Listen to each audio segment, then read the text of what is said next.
2024 کا یہ کیا آخری رمضان ہوگا؟ پیارے آقا صلی اللہ علیہ وآلہ وسلم نے اپنی امت کو آنے والے ہر قسم کے فتنوں کے بارے میں آگاہ کیا،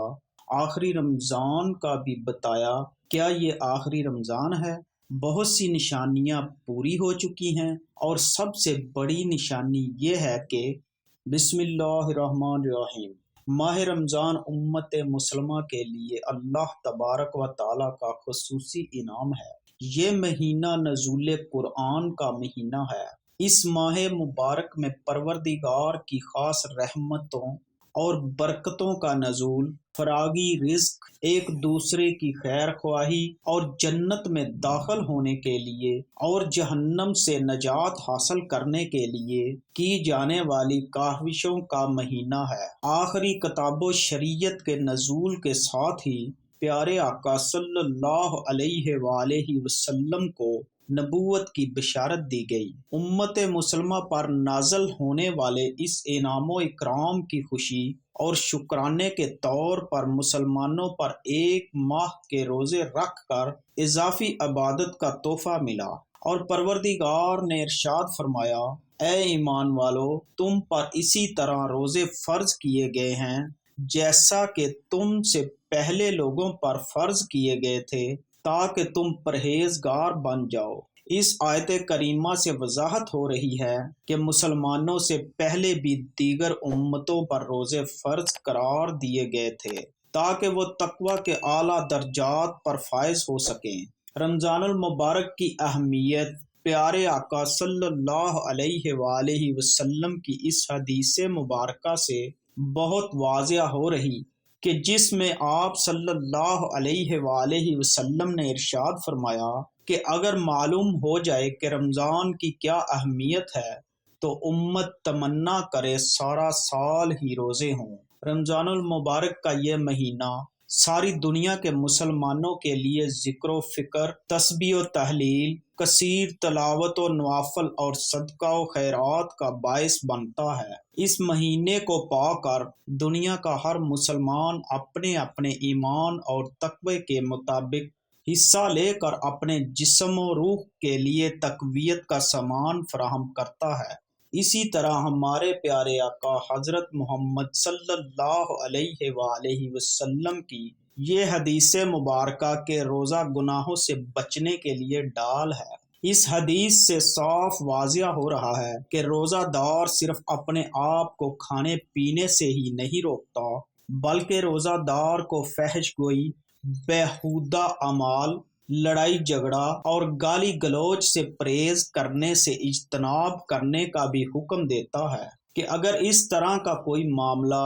روزہ دار کو پیش آ جائے تو وہ مد مقابل کو صرف اتنا ہی کہہ دے کہ میں روزے سے ہوں، اور وہ ایک بہت بڑی معاشرتی برائی سے بچ سکے گا، کیونکہ ایک طرف اگر نیک اعمال کرنا باعث اجر و ثواب ہے تو دوسری طرف برائیوں سے اپنے آپ کو بچانا بھی انتہائی اہم ہے، جیسا کہ ہمارے پیارے آقا صلی اللہ علیہ وآلہ وسلم کا فرمان مبارکہ ہے کہ آپ صلی اللہ علیہ وآلہ وسلم نے صحابہ کرام سے دریافت فرمایا کہ کیا تم جانتے ہو کہ مفلس کون ہے؟ تو صحابہ نے عرض کی، جو شخص صاحب مال نہ ہو وہ مفلس ہے۔ ہمارے آقا صلی اللہ علیہ وآلہ وسلم نے ارشاد فرمایا کہ میری امت کا مفلس وہ ہے کہ جو قیامت کے دن نماز، روزہ اور زکوٰۃ جیسے اعمال اپنے ساتھ لے کر آئے گا، لیکن اگر اس کے ساتھ اس نے کسی کو گالی دی،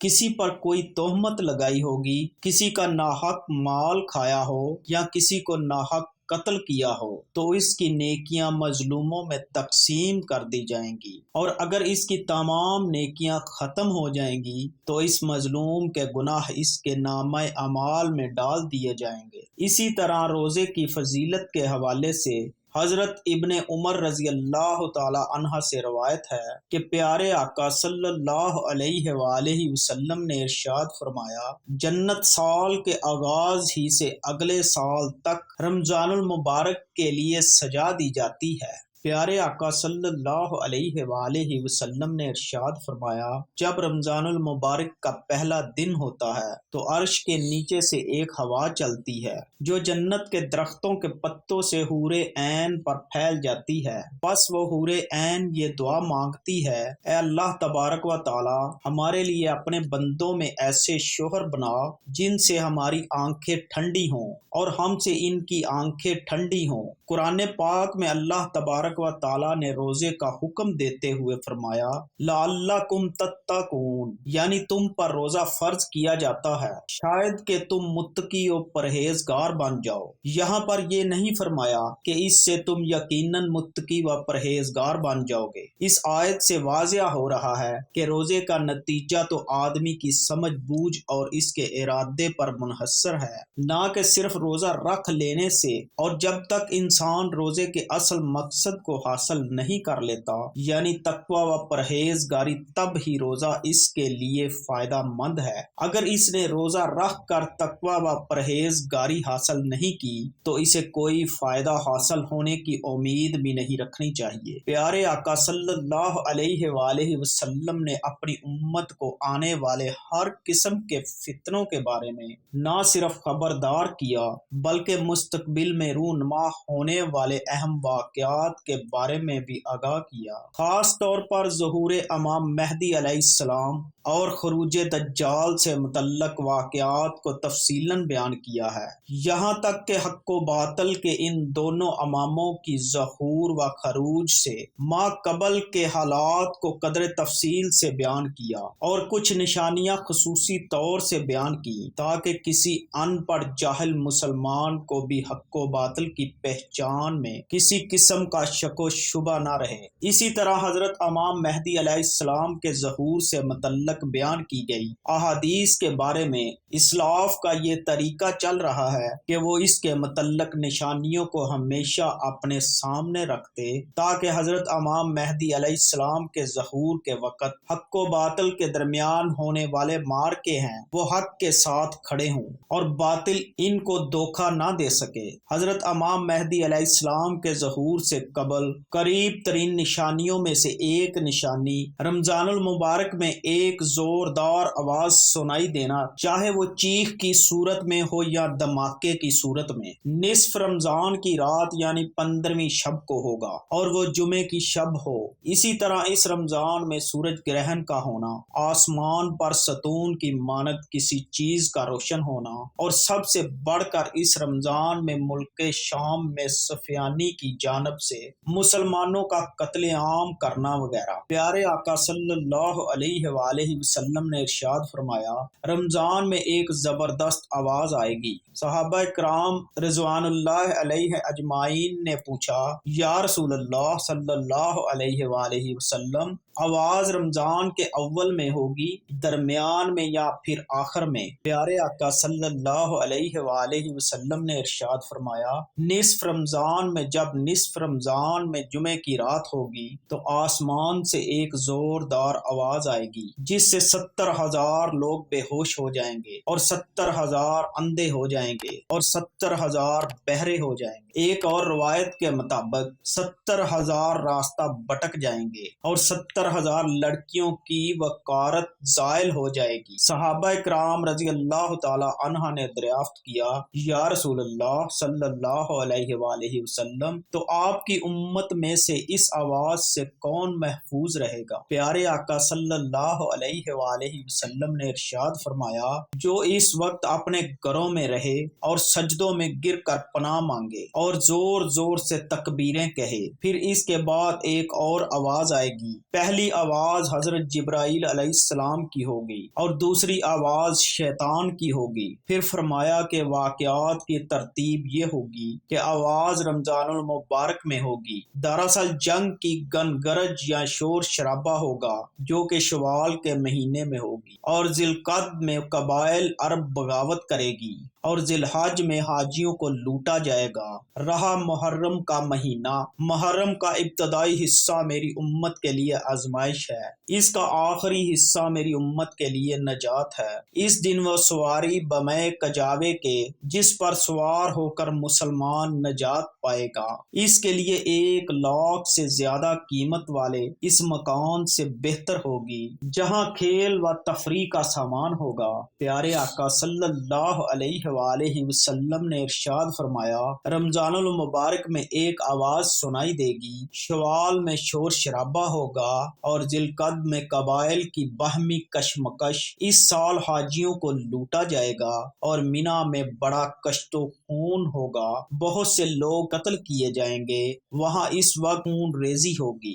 جبکہ وہ جمرہ عقبہ میں ہوں گے، اور محرم میں ایک ندا دینے والا آسمان سے ندا دے گا کہ جان لو یہ مہدی اللہ کا خلیفہ ہے، اس کی سنو اور اطاعت کرو۔ حضرت عبداللہ ابن مسعود رضی اللہ تعالی عنہ سے روایت ہے کہ پیارے آقا صلی اللہ علیہ وآلہ وسلم نے ارشاد فرمایا، رمضان المبارک میں چیخ سنائی دے گی تو شوال میں شور شرابہ ہوگا اور ذی القعدہ میں قبائل کی بغاوت، اور ذی الحج میں خون، اور محرم کا مہینہ تو کیا ہی مہینہ۔ ہم نے پوچھا کہ یا رسول اللہ صلی اللہ علیہ وآلہ وسلم یہ چیز کیسی ہوگی؟ پیارے آقا صلی اللہ علیہ وآلہ وسلم نے ارشاد فرمایا، 15 رمضان المبارک جمعہ کی رات کو دھماکہ ہوگا جو سونے والے کو بیدار کرے گا، کھڑے ہونے والوں کو بٹھا دے گا۔ شریف زادیاں اپنی خلوت گاہوں سے جمعے کی رات کو نکل آئیں گی۔ اس سال زلزلے کثرت سے آئیں گے۔ جب تم جمعہ کے دن فجر کی نماز پڑھ لو تو اپنے اپنے گھر میں داخل ہو کر دروازے اور کھڑکیاں بند کر لینا اور اپنی چادریں اوڑھ لینا، اپنے کان بند کر لینا، اور جب تمہیں چیخ کا احساس ہو تو اللہ کے سامنے سجدہ ریز ہو جانا اور یہ پڑھنا کہ پاک ہے وہ ذات جو نقائص سے پاک ہے، تو جو ایسا کرے گا وہ نجات پائے گا اور جو ایسا نہیں کرے گا وہ ہلاک ہو جائے گا۔ محمد بن علی رحمت اللہ علیہ کا قول ہے، 2 نشانیاں ہیں جو زمین و آسمان کی تخلیق سے لے کر آج تک نظر نہیں آئی۔ پہلی رمضان المبارک کی رات چاند گرہن لگے گا اور دوسری 15 رمضان المبارک کو سورج گرہن لگے گا۔ جب سے اللہ نے زمین و آسمان کو پیدا کیا ایسا نہیں ہوا۔ یہ بات حقیقت ہے کہ سورج گرہن ہمیشہ چاند کی شروع کی تاریخوں میں ہوتا ہے، اور چاند گرہن ہمیشہ ایام میں یعنی 13، 14 اور 15 کی تاریخ کو ہوتا ہے، لیکن ظہور مہدی سے ماہ قبل رمضان میں یہ ترتیب بدل جائے گی۔ پیارے آقا صلی اللہ علیہ وآلہ وسلم نے ارشاد فرمایا، لوگوں قیامت سے پہلے ایک رمضان ایسا آئے گا جس میں ایک ایسی شدید آواز آئے گی اور دنیا میں کوئی نہیں جان سکے گا کہ آواز کہاں سے آئی ہے۔ پیارے آقا صلی اللہ علیہ وآلہ وسلم نے ارشاد فرمایا کہ اگر رمضان میں ایسی آواز سنائی دے جس کا کوئی کھوج نہیں لگایا جا سکا تو پھر 1 سال کا رزق اپنے گھروں میں سمیٹ کر رکھ لینا کہاں کی عقل مندی ہے۔ حضرت جابر رضی اللہ تعالی عنہ فرماتے ہیں کہ میں نے رسول اللہ صلی اللہ علیہ وآلہ وسلم کو یہ فرماتے سنا کہ میری امت میں ایک جماعت یوم قیامت تک سر بلندی کے ساتھ حق کے لیے برسرے پیکار رہے گی۔ اس سے معلوم ہوتا ہے کہ مومنین کی ایک ایسی جماعت قیامت کے دن تک زندہ رہے،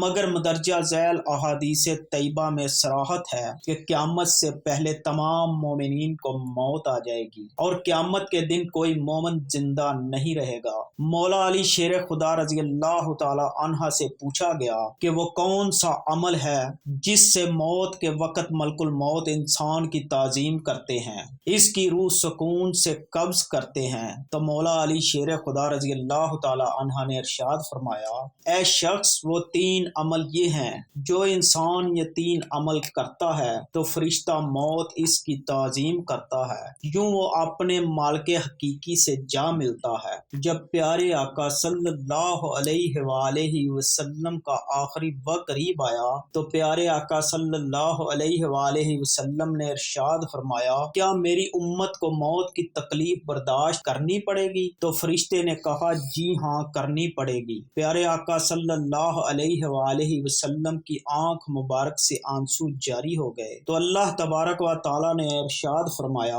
اے محمد صلی اللہ علیہ وآلہ وسلم، آپ کی امت اگر ہر نماز کے بعد آیت الکرسی پڑھے گی تو موت کے وقت اس کا ایک پاؤں دنیا میں ہوگا اور دوسرا جنت میں ہوگا۔ حضرت سیدنا ابو امامہ رضی اللہ تعالی عنہ فرماتے ہیں کہ پیارے آقا صلی اللہ علیہ وآلہ وسلم نے فرمایا، جو شخص ہر نماز کے بعد آیت الکرسی پڑھے تو اس کو جنت میں داخل ہونے سے موت کے سوا کوئی چیز نہیں روک سکتی۔ ام المومنین حضرت عائشہ صدیقہ رضی اللہ تعالی عنہا ارشاد فرماتی ہیں کہ میں نے پیارے آقا صلی اللہ علیہ وآلہ وسلم کو دیکھا کہ جب آپ صلی اللہ علیہ وآلہ وسلم سکرات الموت میں مبتلا تھے تو پیارے آقا صلی اللہ علیہ وآلہ وسلم کے پاس پانی کا پیالہ رکھا تھا جس میں پانی تھا۔ پیارے آقا صلی اللہ علیہ وآلہ وسلم نے پیالے میں اپنا ہاتھ ڈبوتے اپنے چہرے مبارک پر پھیرتے اور یوں فرماتے، اے اللہ، موت کی سختی دور کرنے کے ساتھ میری مدد فرما۔ اللہ رب العزت ہمیں بھی موت کی سختی سے محفوظ فرمائے۔ ناظرین گرامی، کمنٹ باکس میں آمین ضرور لکھیے گا۔